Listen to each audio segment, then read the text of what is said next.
Bonjour Claude Almos, nous allons vous accueillir dans un cadre qui vous a été expliqué. Nous sommes dans un processus d'élaboration programmatique.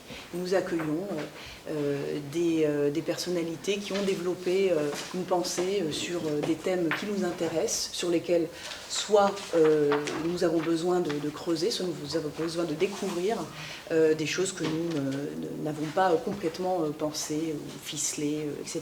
Bon. Vous êtes psychanalyste, vous êtes psychologue, spécialiste de l'enfance et de la maltraitance, mais vous avez également développé une pensée peut-être plus générale, c'est-à-dire en direction de la société, et qui s'intéresse à la question de la souffrance psychologique au regard d'une situation spécifique qui est la situation de crise économique. Et donc nous sommes évidemment surtout intéressés à ces questions, c'est-à-dire nous nous intéressons aussi, non pas seulement, nous ne réfléchissons pas qu'en termes de système, en termes de mécanique abstraite, générale, nous pensons aussi à la question des individus et de leur état psychique en particulier. Vous avez pour dernier ouvrage, ou en tout cas de ce que nous en savons, Savoir être une psychanalyste à l'écoute des êtres et de la société. Vous avez aussi, 2 ans plus tôt, publié Est-ce ainsi que les hommes vivent et faire face à la crise et résister. C'est en particulier un ouvrage qui nous a beaucoup touchés. Donc nous allons vous écouter pendant un petit temps. Voilà, vous exposer, peut-être faire un diagnostic, faire voilà, ce que vous voulez, et nous enchaînerons ensuite le temps restant pour creuser des pistes qui peuvent nous intéresser. Oui, alors je crois que je vais vous raconter mon travail et je vais peut-être partir d'une phrase que j'ai entendue hier. Je faisais une émission sur France Inter, une émission où il y a une libre antenne, les gens appellent, et une dame appelait et disait qu'elle venait d'une famille pauvre et que les gens ne se rendaient pas compte que quand on est enfant dans une famille pauvre, c'est comme si on était condamné à une double peine. Et ça m'a paru une expression vraiment extrêmement belle. Alors moi j'ai effectivement écrit ce livre qui s'appelle « Est-ce ainsi que les hommes vivent ?»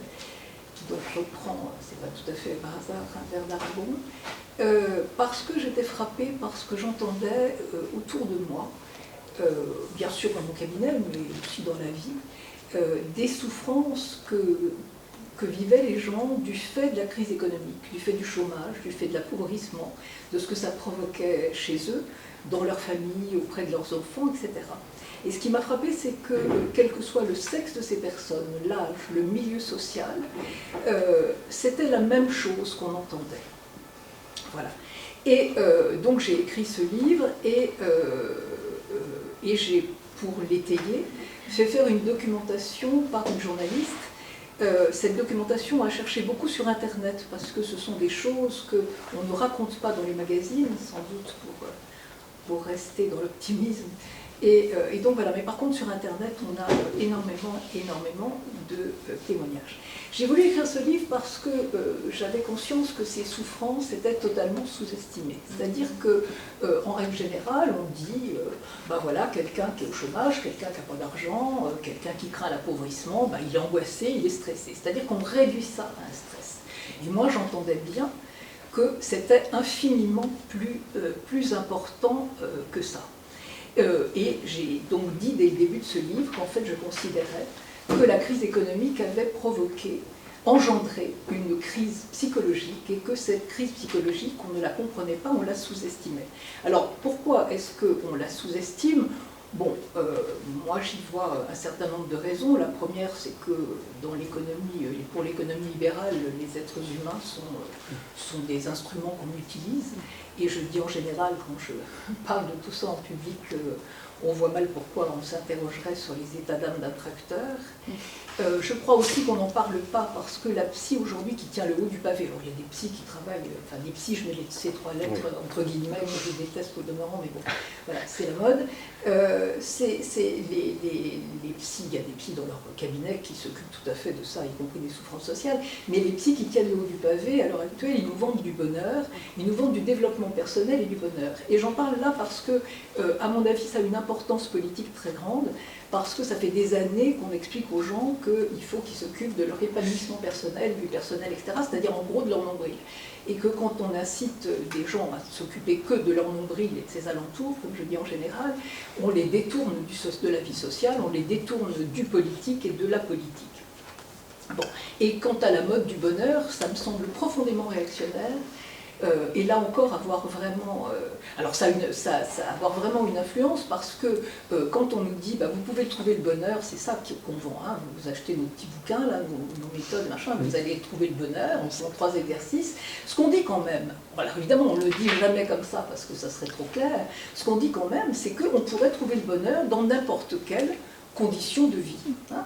Or, moi, je voudrais bien savoir comment un chômeur en fin de droit, il fait pour trouver le bonheur, même avec tous les exercices qu'on peut lui vendre. Voilà. Donc, il y a au moins ces 2 raisons-là, et il me semble, et là je rejoins mon champ de travail, qu'il y a une cause qui est bien plus importante que ça, qui est une méconnaissance théorique profonde. Voilà. Alors, cette méconnaissance, elle tient au fait qu'au fond, nous vivons tous, je crois, avec une croyance qui est implicite mais qui est extrêmement forte, que les êtres humains seraient des êtres qui se construiraient dans leur vie privée et qu'un beau jour, ils auraient, parce que c'est une nécessité, une vie sociale. Et donc, partant de là, il est clair que on considère, et on en voit les effets tous les jours, on considère que ce qui se passe dans la vie privée d'un être humain l'atteint dans son être, donc ça peut être légitimement considéré comme grave, alors que ce qui l'atteint venant de sa vie sociale ne l'atteindrait que dans ses avoirs, et que donc bah, c'est très embêtant, c'est stressant, c'est tout ce qu'on veut, mais c'est pas fondamental. Je pense que c'est faux. Je pense que nous sommes, et j'ai essayé dans ce livre de le démontrer, je pense que nous sommes des êtres doubles et que nous avons ce que j'ai appelé de façon totalement impropre, ça ne tient pas debout d'un point de vue conceptuel, mais ça mérite d'être clair, nous avons tous une double colonne vertébrale psychique, dont une partie s'est construite dans notre vie privée et l'autre se construit dans notre vie sociale. Et dans le livre, je raconte comment ça se passe depuis l'enfance. C'est-à-dire qu'un enfant, quand il est petit, il vit dans ce que j'appelle la planète famille, voilà, il a une identité dans sa famille, il est le fils et le fils d'eux, il a une idée de sa valeur, une estime de lui-même, en fonction de la façon dont on le considère, il a une image de lui. Et puis il arrive à l'école, hein, à partir au moins du CP, parce que la maternelle c'est quand même un sas, un peu, il arrive, à partir du CP, il va avoir une identité sociale qui va s'ajouter à son identité personnelle, il va devenir un élève. Et d'ailleurs, quand on rencontre un enfant, on lui dit bah, « t'es en quelle classe hein ?» Il est élève de telle classe. Et à partir de là, il va avoir également une nouvelle image de lui-même qui va s'additionner à la première et qui va qui va être dépendante des résultats qu'il va avoir, et donc il va avoir un sentiment de sa valeur en fonction des notes qu'il a, de comment il est considéré à l'école, etc. Et à partir de là, cette deuxième partie de sa colonne vertébrale psychique, enfin ce que j'appelle comme ça très improprement, encore une fois parce que c'est clair, se met en place. Et ce qui se met en place là, c'est-à-dire une identité sociale, une image de soi sociale et un sentiment de sa valeur, c'est quelque chose qui va continuer toute la vie dans la vie sociale. Parce que dans la vie sociale, un salarié, un travailleur, il a une identité sociale qui tient à son métier, il est menuisier, boulanger, etc. Il a une image de lui, il est un bon professionnel ou pas un bon professionnel, et puis il a une idée de sa valeur qui évidemment tient à 2 choses, au fait qu'on lui donne ou non du travail, et au salaire qu'il a. Bon, et il est bien évident qu'à partir de là, on voit bien le drame des chômeurs, puisque un chômeur, on ne voit pas comment il aura un sentiment de sa valeur à partir du moment où il n'y a plus personne sur le marché qui est prêt à donner un centime pour sa compétence professionnelle. Voilà. Donc, ça permet, cette histoire des 2 colonnes vertébrales, de comprendre que ce qui vient de la vie sociale, et par exemple tout ce qui a trait à la crise économique actuelle, et notamment le chômage, met en cause l'identité. Alors évidemment, si c'est un chômage tout à fait temporaire, bah, on était menuisier, on n'est plus menuisier pendant 6 mois, et puis on va redevenir menuisier. Mais ensuite, véritablement, quand on écoute les chômeurs, vous n'avez qu'à écouter autour de vous, on sent qu'ils ont perdu leur identité. Et je cite dans mon livre un livre d'une dame qui a écrit, dont le mari était à TF1, non, elle est à TF1, c'est ça. Et son mari est commercial, et commercial de haut niveau, il a perdu son boulot, il ne le retrouve plus, etc. Donc elle raconte cette histoire-là, et chemin faisant, elle parle d'une amie à elle, et cette amie est chercheur au CNRS, donc c'est pas...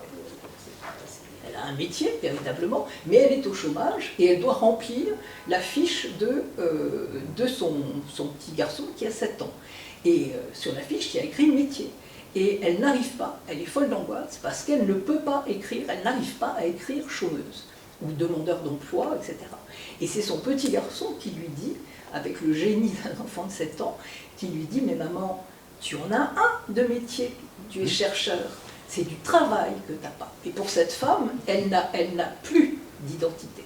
Donc on perd l'identité, on perd la valeur quand on perd son travail pour longtemps, on perd véritablement, et on perd la vie sociale, parce que l'emploi, c'est ce qui donne une place légitime dans la vie sociale. Évidemment que si on est chômeur même de longue durée, on peut faire plein de trucs socialement, aller dans des associations, tout ce qu'on veut, mais on n'a plus de légitimité sociale, et ça les gens en parlent de façon très forte. Donc ça veut dire que quand on est chômeur de longue durée, en fait, on est comme mutilé, amputé de cette partie sociale de soi-même. Et ça justifie tout à fait ce qui se passe sur le terrain et qu'on sait, à savoir que les gens tombent dans la dévalorisation, dans la honte d'eux-mêmes. La honte, c'est quelque chose qu'on retrouve, et c'est un sentiment abominable, et qu'on retrouve toujours au bout d'un moment chez les chômeurs, parce qu'ils se disent, mais j'ai beau savoir qu'il y a 5 millions de chômeurs en France, moi je m'y suis sûrement mal pris, si j'étais plus compétent, si j'avais fait des meilleurs choix, si j'avais fait de meilleures études, donc de toute façon c'est moi, voilà. Et ça hypothèque. Et tout ça, c'est quelque chose à quoi, donc finalement, on se rend bien compte qu'un chômeur, il vit le deuil de son travail, il vit le deuil de sa vie sociale, il vit véritablement un deuil.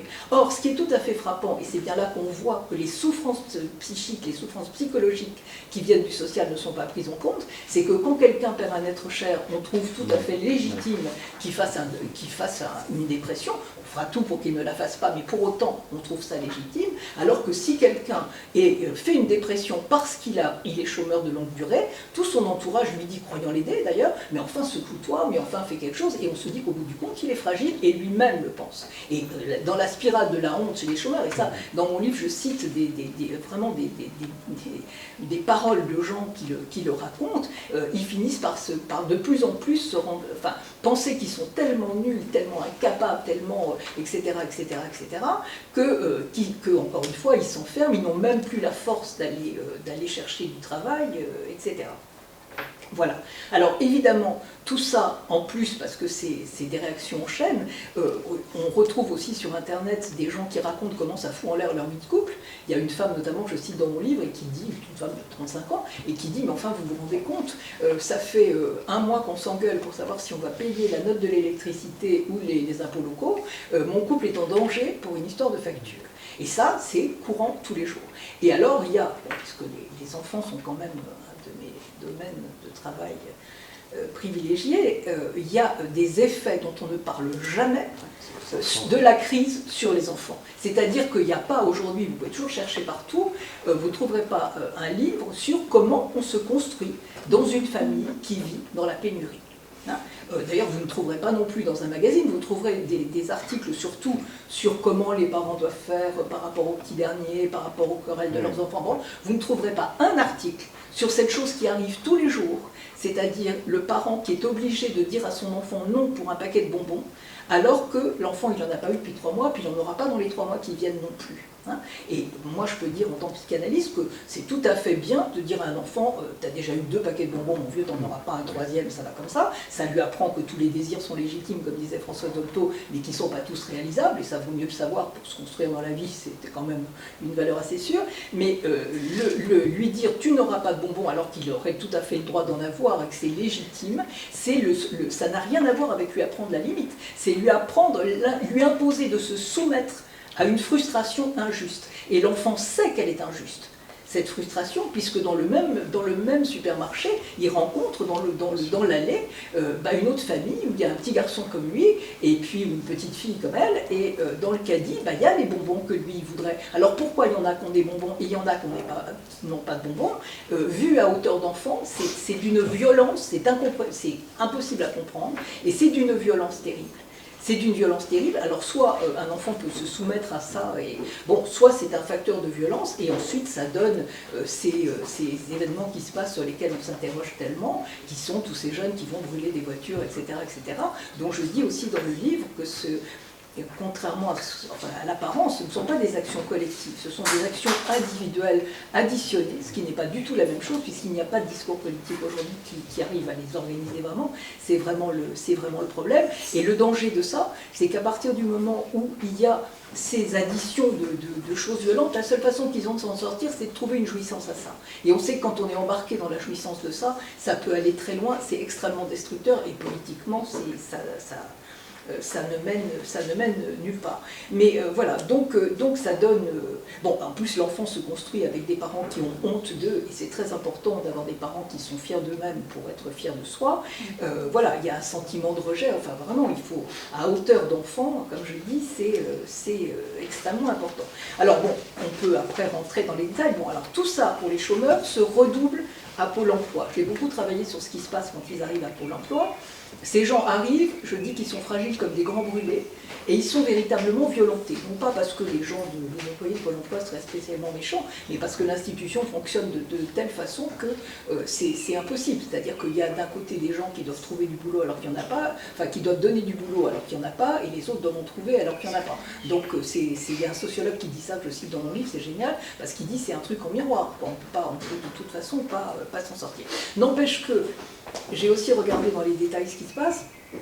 À Pôle emploi, les gens reçoivent des lettres d'emblée qui sont des lettres anonymes, enfin pas anonymes, mais où ils ne sont pas nommés par leur nom. Donc déjà, ils n'ont plus d'identité dans leur vie sociale, ils ont l'impression qu'ils sont rien, et ils reçoivent un courrier qui est une circulaire. Alors je sais bien qu'il y a des raisons techniques, administratives, tout ce qu'on veut, bon. Surtout on ne leur donne pas d'explication. Il y a des détails qui tuent, du genre que pour un certain nombre de rendez-vous, je crois que c'est les premiers, etc., il n'y a même pas de siège pour s'asseoir, ça a l'air de rien, mais c'est absolument énorme. Bon.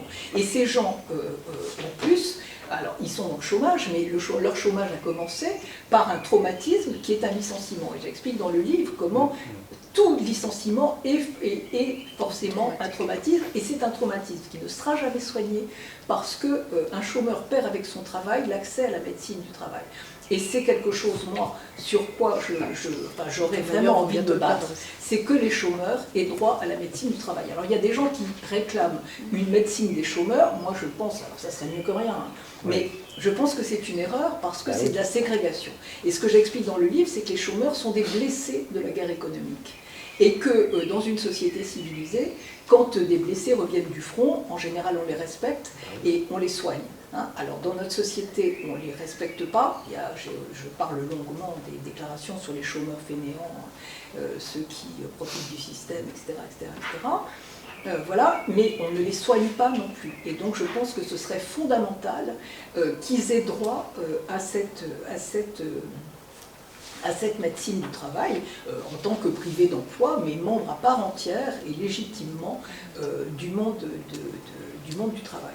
Bon, à part ça, moi, voilà, il y a Pôle emploi, donc je pense qu'il faudrait vraiment faire des choses, il y a la médecine du travail, et je pense que globalement, alors évidemment c'est très vague, et ça ne peut pas faire partie d'un programme précis, mais je pense que ce qui manque dans notre société, c'est que ces souffrances soient reconnues, et reconnues comme légitimes, c'est-à-dire que les gens puissent entendre, écoute, vous ne flippez pas parce que, et vous n'êtes pas désespéré parce que vous êtes fragile, parce que voilà, vous êtes désespéré parce que vous vivez une situation qui est invivable, qui serait invivable pour n'importe qui.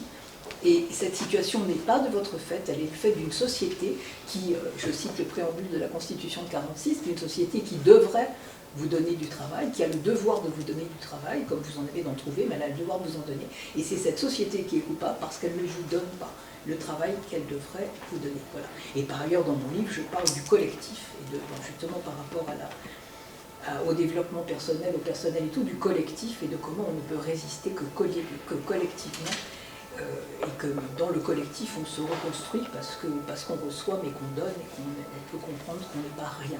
Et que ce serait ça qu'il faudrait que les chômeurs comprennent, c'est que contrairement à ce qu'ils croient, ils ne sont pas rien. Voilà, alors après je peux répondre à vos questions. Si vous voulez. Merci beaucoup. Je commence et je laisserai après mes petits camarades et grands camarades continuer.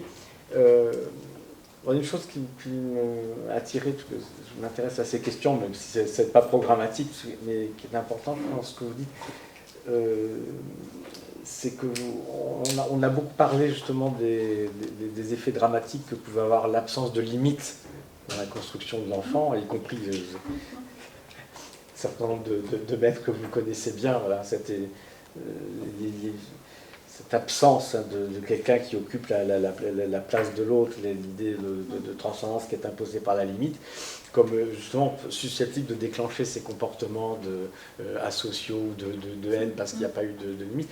Et donc, je veux attirer l'attention sur le fait que finalement, la limite, la présence de la limite, mais illégitime, incompréhensible et injuste, en fait, est d'une violence psychologique et d'un effet comparable. C'est se retrouver dans un terrain vide où il n'y a pas de borne sociale, ou se retrouver dans un terrain où il n'y a que des bornes qui sont incompréhensibles, en réalité, ça produit, ça revient presque au même, en quelque sorte, ça produit le même effet de destructeur pour l'enfant, pour les adolescents, etc.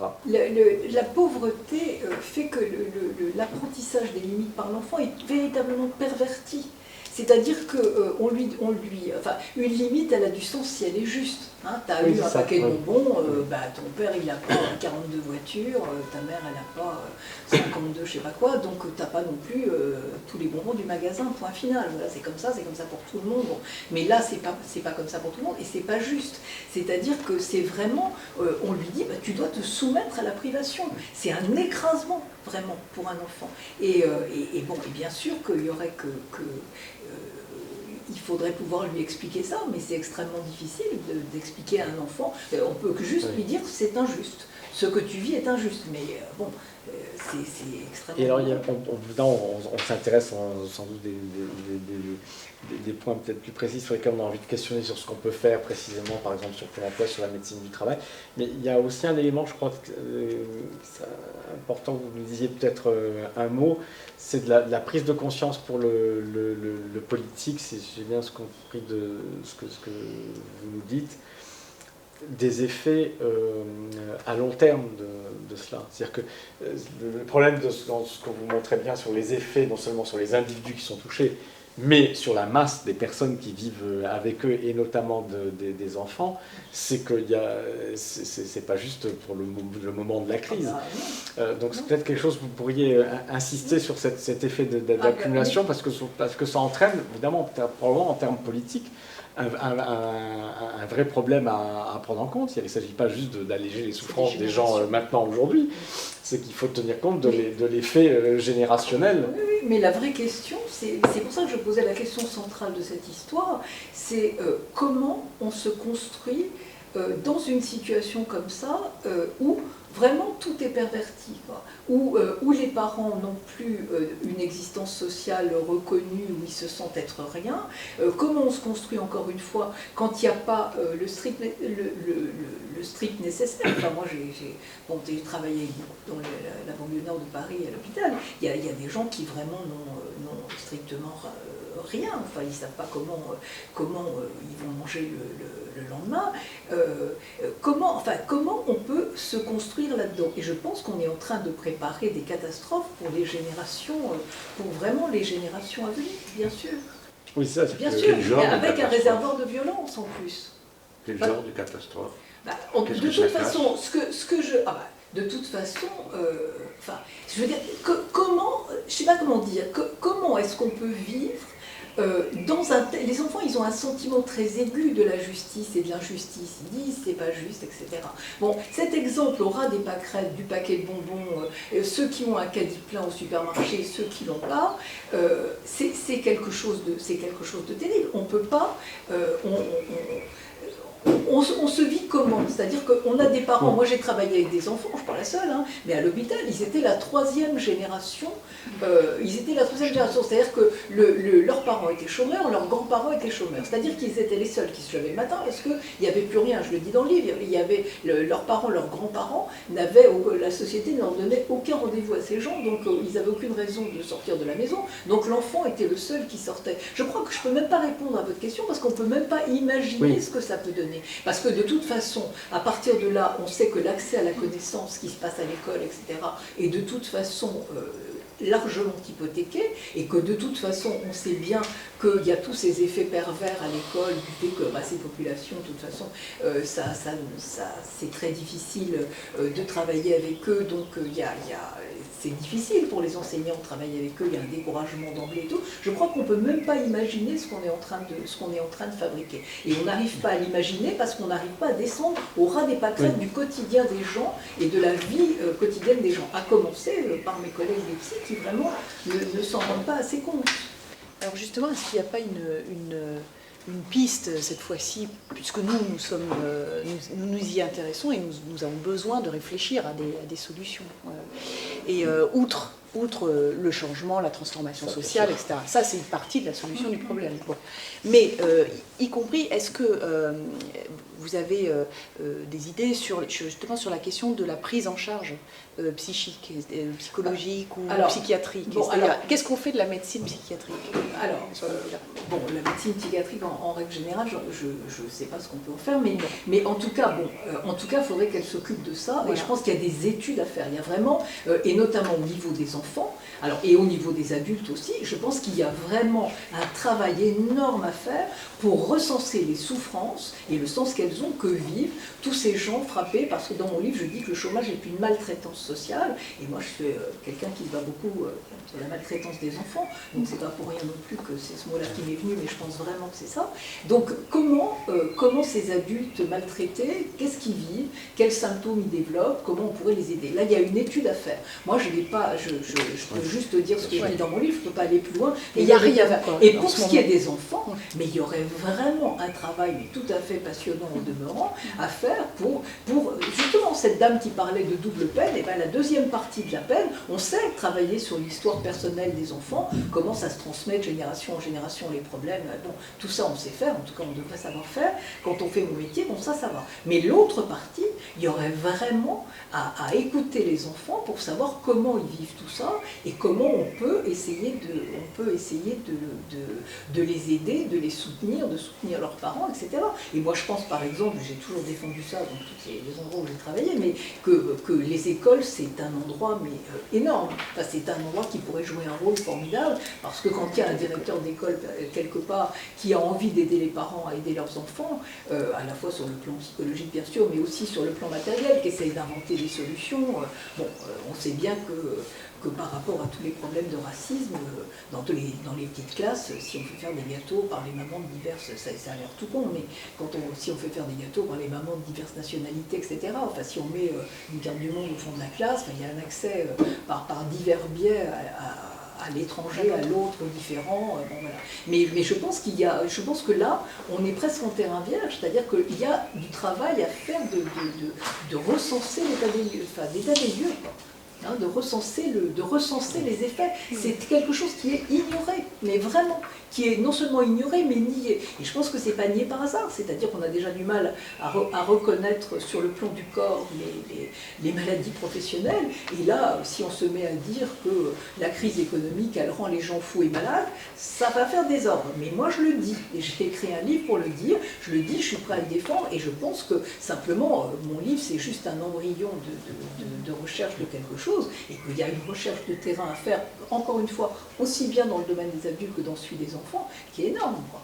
Oui, c'est-à-dire qu'avant même bien sûr, on doit avoir cette préoccupation, mais avant même de se préoccuper de ce qu'on peut faire concrètement, en fait, vous nous dites, vous connaissez bien le secteur, que en fait, le simple même travail d'identification du problème, à part quelques individus comme vous qui ont à cœur de le découvrir, il n'y a rien. Il n'y a pas de, il n'y a pas de, il n'y a pas de, il n'y a pas de laboratoire de recherche en psy ou même en sociaux qui se. Alors ça, j'en sais rien s'il n'y en a pas, parce que on n'a rien vu sortir en tout cas. Voilà, c'est ça. On n'a rien vu sortir.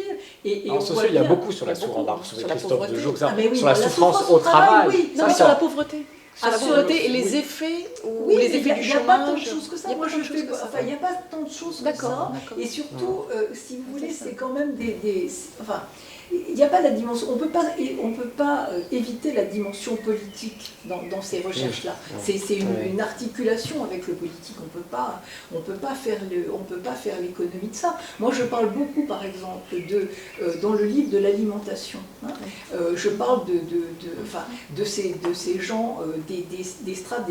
C'est vraiment les cercles de l'enfer de Dante. La façon dont les gens se nourrissent. Hein, ceux qui peuvent aller dans n'importe quel supermarché, ceux qui peuvent aller dans les trucs discount. Je cite Annie Ernaux qui a fait un petit livre là-dessus sur Auchan, etc. Et sans parler de ceux qui vivent je raconte, qui vivent à contre-temps, parce qu'ils attendent que les magasins ferment, pas qu'ils ouvrent, qu'ils ferment pour aller dans les poubelles, voir quand il n'y a pas un crétin qui a mis de l'eau de javel dessus, pour voir ce qu'on peut récupérer. Il y en a cette rue, il y en a absolument, il y en a tous les jours. Et je parle beaucoup de la précarité alimentaire, de l'insécurité alimentaire. Et par exemple, l'insécurité, alors la précarité alimentaire, on sait parce que ce sont les gens qui s'adressent au Restaurant du Cœur, à toutes les organismes, donc ça ils sont à peu près recensés, je donne les chiffres, c'est effrayant. Voilà. Mais il y a ce qu'on appelle l'insécurité alimentaire, qui est quelque chose qui a été travaillé aux États-Unis, mais qui l'est très peu en France, qui sont les gens qui, par manque de connaissances ou par honte, ils ne s'adressent pas aux associations, ils ne vont pas au Restaurant du Cœur, etc. Et donc, ils disent qu'ils mangent ce qu'ils peuvent. C'est-à-dire en général, ce qu'ils peuvent acheter. C'est-à-dire en général des conserves de très mauvaise qualité qui finissent par manger sur un coin de table parce que ça n'a pas de sens de manger des choses qui n'ont pas de goût. C'est-à-dire que c'est des gens, on parlait de la pathologie que ça crée, c'est des gens qui sont interdits de plaisir. Mais vraiment, c'est-à-dire interdit de désir et de plaisir. C'est-à-dire l'idée de « Ah tiens, je mangerais bien une pomme », je ne parle pas de caviar, hein, je mangerais bien une pomme ou je mangerais bien… Bon, c'est pas possible, c'est que le besoin. C'est-à-dire que c'est des gens qui sont réduits au besoin, parce que je ne peux pas me l'acheter. Et donc le plaisir, c'est foutu. Et les enfants sont élevés là-dedans. Mais c'est là qu'on se rend compte, si on va jusqu'au bout, on se rend compte à quel point, mais ça démolit très profondément le psychisme des gens. C'est pour ça qu'il y a vraiment des études à faire. Ça démolit, mais c'est incroyable. Enfin, une vie où dans la vie matérielle, dans la vie quotidienne, on n'a pas droit au désir et on n'a pas droit au plaisir. Mais comment on fait pour vivre ? Enfin, comment on fait pour ne pas devenir fou, pour pas… On a l'exemple des situations extrêmes, qui sont les camps, etc. Donc, mais là, on a quelque chose quand même qui ne va pas jusque-là, mais qui atteint vraiment de façon très très profonde. Et encore une fois, c'est quelque chose qui n'est pas reconnu, qui n'est pas entendu, qui n'est pas pris en compte. Donc la première chose à faire, c'est déjà d'en faire un grand sujet d'études et de recherche, parce qu'il faut en amont recenser ce qu'on risque de récupérer à un horizon de 10 ans quand on va voir si vous avez 9 millions de pauvres et 5 millions de chômeurs, 10 millions d'enfants qui ont grandi dans des conditions. En fait, ça, on ne sait pas. En fait. On n'a pas de… Donc, c'est la première chose. Alors, vous avez parlé de la médecine du travail. Je pense que c'est une excellente suggestion. Enfin, qui paraît de bon sens, tellement ça paraît aberrant comment les gens perdent déjà leur travail. En plus, mais ça va dans le sens de leur fantasme cela dit, comme vous le savez, dans la loi El Khomri, on va même aussi supprimer les visites aux médecins du travail, y compris pour ceux qui ont encore un travail. Mais alors, qu'est-ce qu'on pourrait faire sur la médecine du travail? Est-ce que ça va jusqu'à redonner le droit, je dirais, standard à la médecine du travail? Est-ce qu'il faut imaginer, ou est-ce que c'est pas, vous allez me répondre là, en tant que psy justement, est-ce que c'est pas stigmatisé non plus que de prévoir ou d'envisager la possibilité justement qu'il y ait un suivi spécial en quelque sorte qui vise justement à aider les gens à faire ce travail de deuil, vous en parlez comme d'un deuil. Est-ce qu'il faut faire ça de reconstruction de soi, parce que quand on s'est pris d'un licenciement, c'est souvent l'immeuble sur la tête, même si on s'y attendait. Enfin, et on est vraiment extrêmement démoli, et il faut toutes ces forces pour se reconstruire. Et le travail des psys dans ces cas-là, je dis dans le livre que c'est un petit peu comme un entraîneur sportif. Enfin, c'est aider quelqu'un à retrouver toutes ses capacités. Mais je crois qu'à partir du moment où on explique aux gens que c'est pas parce qu'ils sont fragiles qu'on leur dit d'or, on les oblige pas à être suivis, on peut tout à fait leur dire vous avez la possibilité de l'être. Bon. Mais c'est pas parce que vous êtes fragile, c'est parce que ce que vous venez de vivre est objectivement épouvantable. Enfin, c'est quand même hallucinant. Aujourd'hui, il y a des cellules psychologiques pour tout. Hein. Dès qu'il y a des inondations, c'est très bien d'ailleurs. Oui, il y en a pas pour les chômeurs. Dès qu'il y a un traumatisme, quand même, si on réfléchit, c'est ce quand n'est même pas pensé hallucinant. comme un traumatisme. Il y a des bien sûr. Alors c'est de vous qui dit que c'est un traumatisme, il a raison. Le licenciement est toujours un traumatisme, et dans le livre je détaille vraiment point par point en quoi c'est un traumatisme, même si on s'y attendait. Souvent on dit oui, il était prévu le licenciement, il était prévu, mais quand les gens passent devant un tribunal et tout, et il n'y a pas de cellule psychologique pour ça. Expliquez-moi pourquoi. Ça c'est vraiment. Du coup, en termes de moyens aussi, parce que les médecins du travail sont pas psy, il faut imaginer. Mais moi je pense qu'il n'y a même pas forcément besoin de psy, c'est-à-dire que quelqu'un on peut toujours mettre des psys, enfin je pense qu'un médecin qui simplement écoute quelqu'un lui raconter, au moins que les gens aient la possibilité de parler à quelqu'un qui va les aider à se prendre en main, etc. Oui, enfin bon, ça dépend, ça peut s'organiser. C'est-à-dire qu'on peut même avoir une orientation ensuite. C'est-à-dire ça peut être à l'occasion d'une visite obligatoire au médecin du travail, qui lui va orienter par ensuite rapport en à la fonction de la souffrance au dégradation. travail, les gens racontent souvent que c'est le médecin du travail qui le premier leur a dit écoutez, quand même, il les a écoutés, a reconnu le dommage subi et la douleur et la souffrance et tout, c'est ça, a reconnu que c'était légitime, que c'était pas parce qu'ils ils avaient eu des problèmes quand ils étaient petits, hein, c'était parce que ce qu'ils vivaient était invivable. C'est ça le truc, moi j'avais failli après le livre, ça n'est pas vous qui êtes malade, c'est le monde qui l'est. Et c'est vraiment ça, et qu'il faut leur dire, et à partir de là, ils peuvent aller consulter ailleurs, ce qui voudrait dire qu'il y ait de la place dans les consultations, ce qu'il n'y a pas de. Oui, non, ça, c'est évident que dans l'état actuel de la médecine du travail. Non, mais bien sûr. Non, mais bon, il y a la médecine du travail, il y a les consultations psy qui débordent les limites, mais bon, après c'est la boule de neige, on le sait. Non, mais c'est vrai qu'il faut investir, parce qu'on pourrait parler aussi de tout ça. Mais symboliquement, dire je fais partie du monde du travail, c'est énorme. Je voudrais poser justement une question sur le rôle de la parole publique, parce que vous disiez il y a 2 secondes, on n'est pas obligé d'aller chercher un psy. Et comme on a fait des auditions sur la souffrance au travail, je me suis risqué dimanche à aborder ce thème dans mon discours, parler de la non-reconnaissance des métiers, de la compétition qui s'installe au travail, contre la coopération qui était la forme traditionnelle de l'équipe, etc. Et après, je suis passé sur la souffrance de ceux qui n'ont pas de travail. Mais survolé, évidemment, c'est quelques paroles. Est-ce que vous croyez qu'il y a une... Moi, je crois au rôle de la parole publique. Je pense qu'une chose qui est nommée publiquement par quelqu'un qui est écouté change de nature pour celui qui l'entend. Qu'est-ce que vous en pensez? Est-ce qu'il faut parler de ça? Comment on fait? Alors je pense qu'il faut Qu'est-ce qu'on doit dire? Parce que si on fait larmoyant, on enfonce tous les autres qui n'y avaient pas pensé. Ah mais moi, je pense que il faut absolument pas faire larmoyant.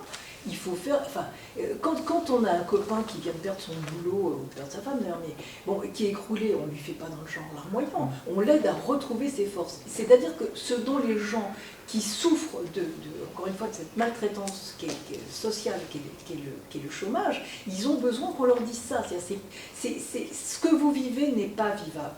Et ça a des effets sur vous, et ça vous déprime, etc. Il ne s'agit pas de larmoyer, il s'agit de dire, mais reprenez-vous en main, c'est pas vous qui n'allez pas, c'est le système qui ne va pas. C'était ça, c'est pour ça que j'avais envie d'appeler ce livre, ce n'est pas vous qui êtes malade, c'est le monde qu'il est, et si vous n'allez pas bien, c'est pas, je ne sais plus quelle était la formule exacte, mais c'est parce que ce qu'on vous fait vivre est invivable.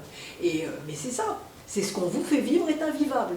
Voilà. Donc c'est une parole de reconnaissance d'abord. De reconnaissance, mais c'est ça. Voilà. Aujourd'hui, je pense que vraiment, c'est le reconnaître la souffrance et la légitimité de cette souffrance, et dire qu'elle ne vient pas des individus, qu'elle ne vient pas de leur vie privée, que ça n'a plus rien à voir avec, là pour le coup, pour ça cette histoire de double peine est importante, ça n'a rien à voir avec leur enfance ou je sais pas quoi. Bon, après ça se noue, bien sûr, on est plus ou moins solide, machin, mais ce que je dis dans le livre, c'est que même l'individu le plus solide, confronté à une vie sociale intenable, il ne peut pas tenir, c'est pas vrai. Justement parce qu'il y a cette double colonne vertébrale, et vraiment, même je sais pas, le type qui est très heureux dans son couple, très heureux en famille, qui a vraiment une histoire familiale sympathique, des parents qui étaient formidables, tout ce qu'on veut, si la société lui signifie qu'il ne vaut plus un clou, que vraiment il vaut rien, que sa compétence personne n'en veut, mais comment voulez-vous qu'il tienne debout? Bon, et les gens racontent, enfin qu'est-ce que c'est que vivre à contre-temps, hein? Les gens qui racontent sur internet qui se cachent pour aller chercher leurs enfants à l'école parce qu'ils ne veulent pas rencontrer le voisin ou la voisine. Ah bah dites monsieur machin, vous n'êtes pas au travail, et combien c'est absolument atroce, quoi. Voilà. C'est vraiment la légitimité de cette souffrance-là, et dire c'est pas vous qui... Et c'est pas du tout leur moyen, au contraire. Ça n'enfonce pas les gens. Ah, pas du tout. Non, c'est pas du tout. C'est dire battez-vous, parce que mon livre, après, c'est un appel vraiment, c'est faire face à la crise et résister. C'est un appel à résister, c'est un appel au collectif. On se rassemble, on fait des choses, on se bat pour que ça change. Ce n'est pas vous qui êtes malade, c'est le monde qui l'est. Et ça, je pense que c'est vraiment, les gens ont besoin d'entendre ça. On ne peut pas aller bien dans une vie comme ça. C'est pour ça que je dis que leurs histoires de bonheur, là, on peut en rigoler, parce que de temps en temps, on vaut mieux en rire qu'en pleurer, mais c'est profondément, c'est très grave, c'est très grave. Vous pouvez trouver le bonheur en mangeant des petites graines et en faisant des respirations. C'est très très grave. C'est très grave, parce qu'il y a des situations où on ne peut pas trouver le bonheur. Ça n'est pas vrai. Pas vrai.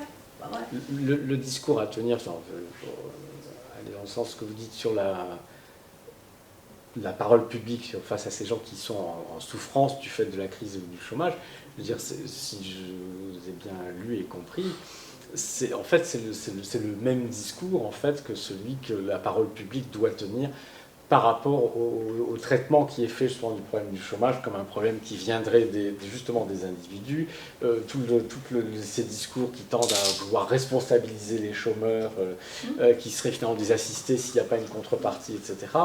On est exactement bien là dans le même registre. Il s'agit de donner à entendre, c'est vrai qu'ils l'entendent peu souvent, à cette population-là, que s'ils sont au chômage, c'est pas de leur faute. Et donc c'est en ce sens que c'est pas eux qui ont un problème, ils sont victimes du chômage, victimes d'une cause sociale, victimes d'une maltraitance sociale.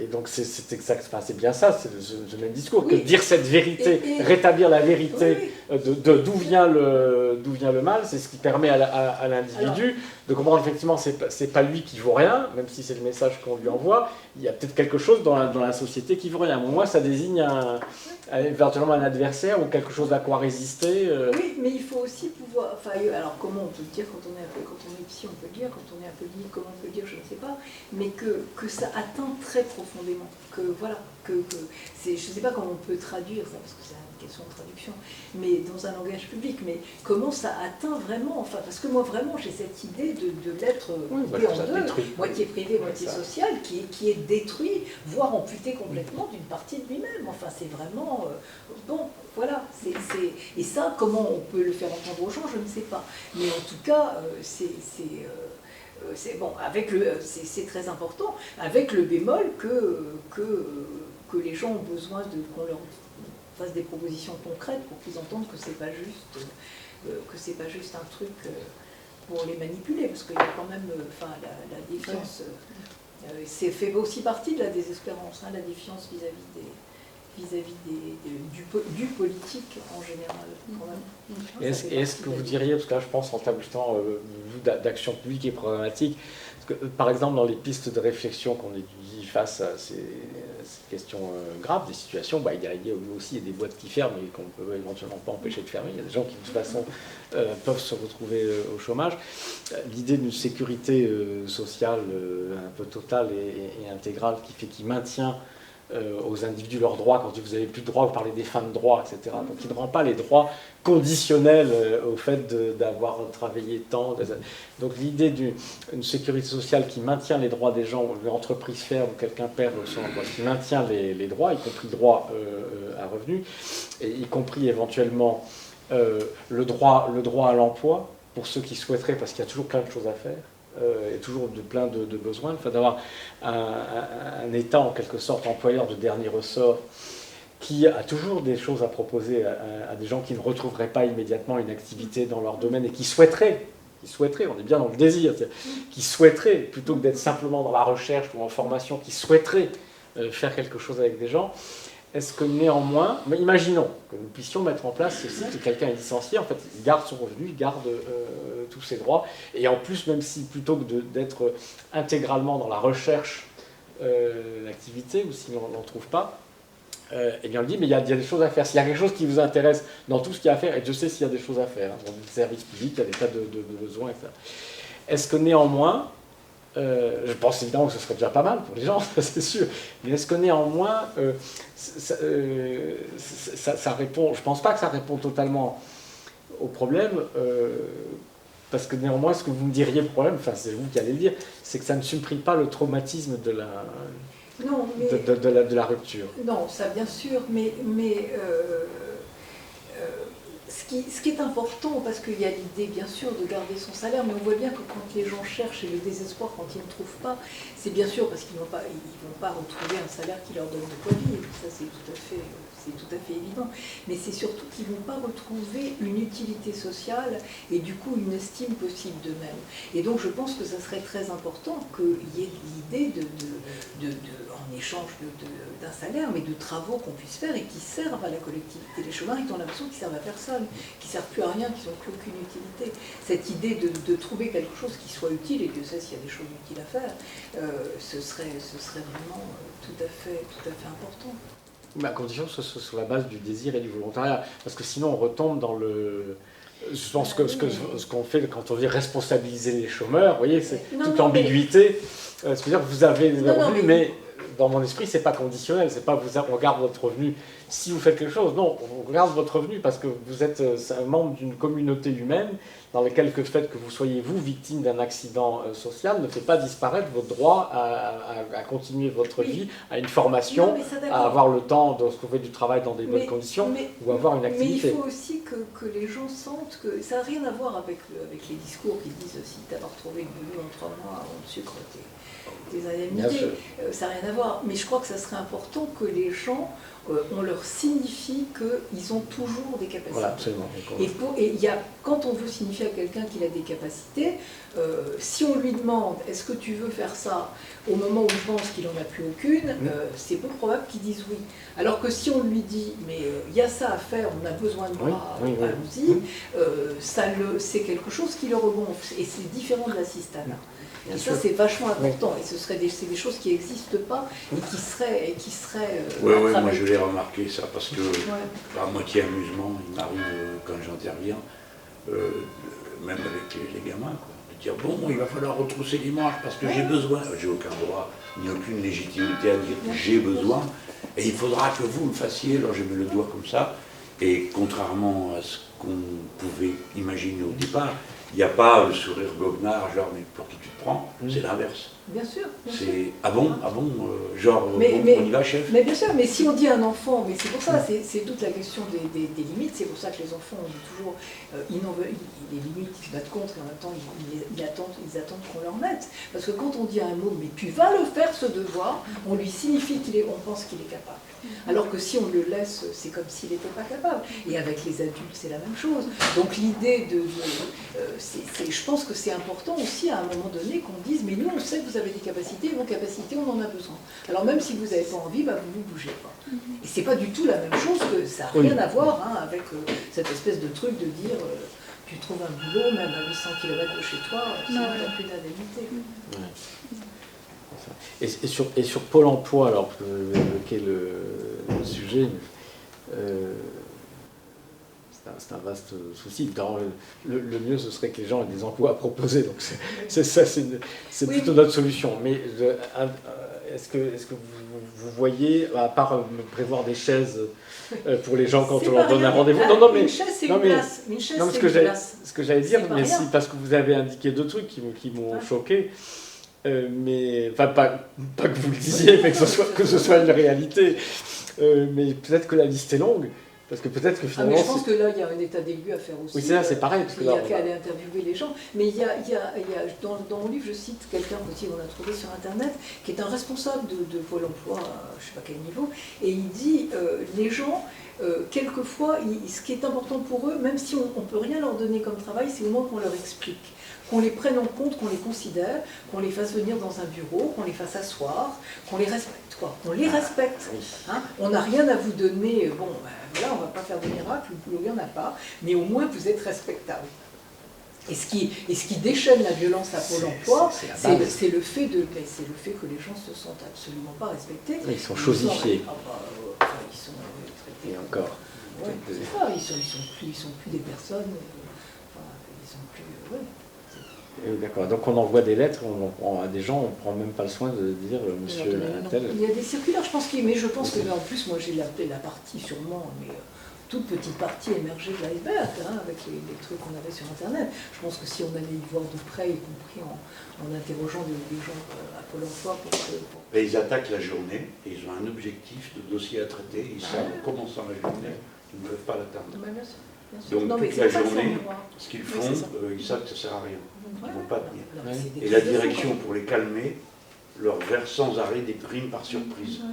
70 €, 50, je ne sais pas pourquoi au juste, et ça te pleut dessus à intervalles réguliers, comme une espèce de calmant. Mais c'est vraiment... Mais c'est très dégradant, y compris pour les gens de Pôle emploi. Donc ils n'en peuvent plus, parce qu'ils savent que jamais ils ne réaliseront la tâche qui est prévue par le système. Donc il va y avoir des gens qui vont passer à travers. Oui, bien sûr. Et que jamais on ne pourra leur donner une prime qui a un sens. C'est-à-dire qu'une prime pour un travail qui a été accompli. Et puis ils subissent une violence terrible. qui est terrible. Les copains qui travaillent là-dedans en parlent avec beaucoup de mal. Beaucoup de mal, parce qu'ils défendent à la fois, alors certains viennent du service public, avant que tout ça ait été mélangé avec des non-fonctionnaires, des prestataires de services, des entreprises qu'on paye pour faire ça.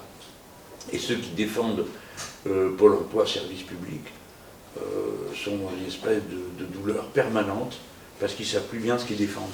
Vu qu'eux-mêmes savent que ce truc ne fonctionne pas, mais ça revient à dire que ce qu'ils font ne sert à rien, donc ils ne le feront jamais. Non, mais il y a un gâchis humain absolument colossal là-dedans. C'est vraiment ce que vous dites, c'est un lieu de souffrance. Oui, mais absolument.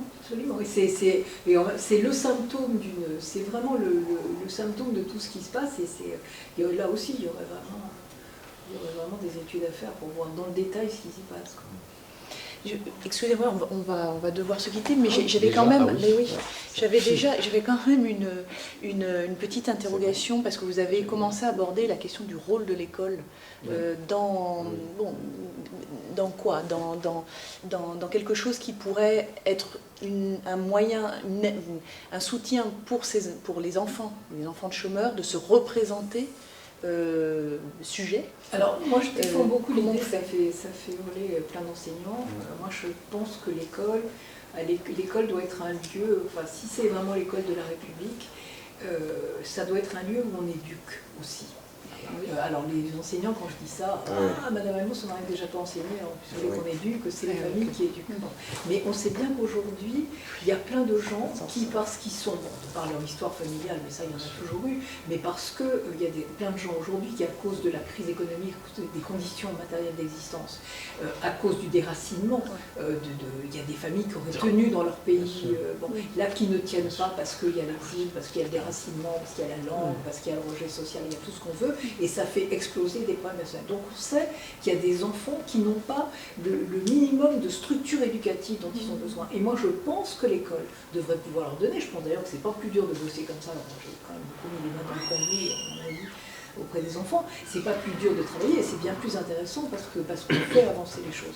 Et donc je pense qu'à partir de là, l'école pourrait être un lieu où on repère les problèmes, pas seulement les problèmes individuels, ce qu'on sait faire, mais les problèmes un peu d'une population, qu'on voit comment les prendre en charge. L'école, tout le monde y va, les parents peuvent y aller, les enfants peuvent y aller, enfin, c'est un lieu de changement de la société, c'est un creuset absolument formidable si on l'utilise comme ça. Et partout où il y a des gens qui sont des militants, parce qu'aujourd'hui quand même dans les quartiers difficiles, il faut être militant pour être peu importe la cause, mais vraiment avoir envie de se battre hein, pour faire avancer les choses pour les enfants. Il y a des gens qui font des trucs absolument formidables.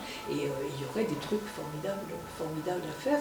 Et là encore, il y aurait un gâchis humain qu'on pourrait tout à fait éviter. Et puis on pourrait tout à fait effectivement faire. Enfin, pourquoi est-ce qu'on n'explique pas par exemple, je raconte dans le livre, mais je raconte ça tout le temps, le chômage vu à hauteur d'enfant, un enfant, qu'est-ce qu'il a comme repère pour comprendre le chômage?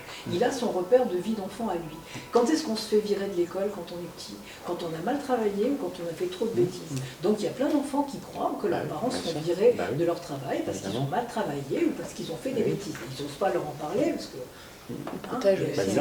comme on leur apprendra l'économique à 15 ans ou 16 ans, c'est sûr que... Donc voilà, et donc déjà à l'école, pourquoi est-ce qu'on n'explique pas, et je suis sûre que chômeur aujourd'hui dans les cours de récré, ça peut être une injure, comme voilà, ta mère, ton père est chômeur, je sais pas quoi, et donc pourquoi est-ce qu'on ne peut pas expliquer voilà, dès la maternelle, etc. De même que je pense que la question de la discipline dans les écoles, de comprendre, c'est un endroit où on pourra apprendre la loi sociale dans les écoles. Il suffit de fonctionner comme ça se faisait dans la pédagogie institutionnelle, etc. Mais quand il y a une bagarre dans la cour, on peut rassembler toute l'école en disant voilà, on a puni Trucmuche et Trucmuche qui se sont tabassés, est-ce que vous pensez que c'est juste? Pourquoi machin? On peut faire une discussion extraordinaire sur la violence. Hein. Ça serait une prévention, voilà, et pour le reste, c'est pareil.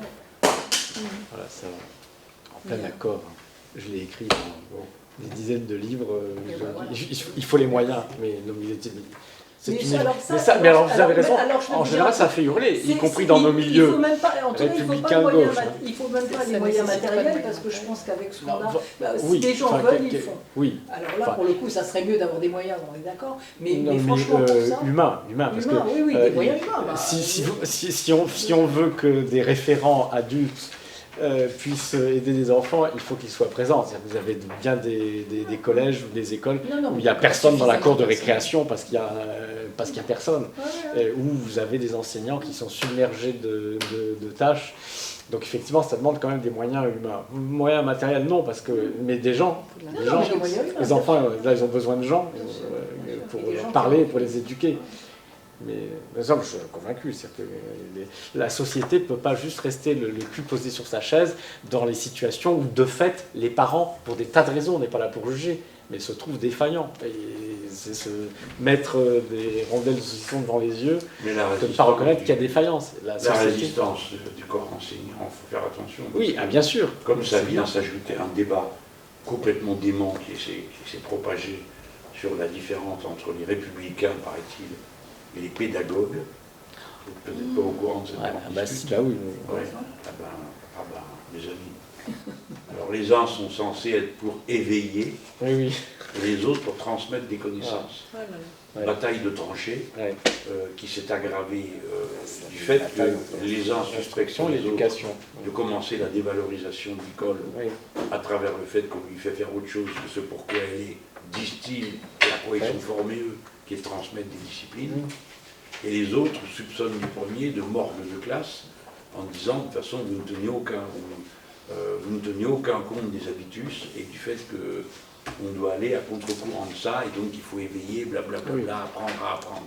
Moi j'ai eu à connaître le cercle communiste, il me saoulait. Je sais bien qu'il faut affronter ça. En tout cas dans l'enseignement professionnel, tout ça n'avait aucun sens, à supposer que ça en est ailleurs, mais en tout cas dans l'enseignement professionnel, le geste accompagnait la conscience. La pédagogie était inductive. Bien, merci, madame, en tout cas. Au moins, vous voyez, on part pas, on a compris des choses essentielles sur ce que peut le...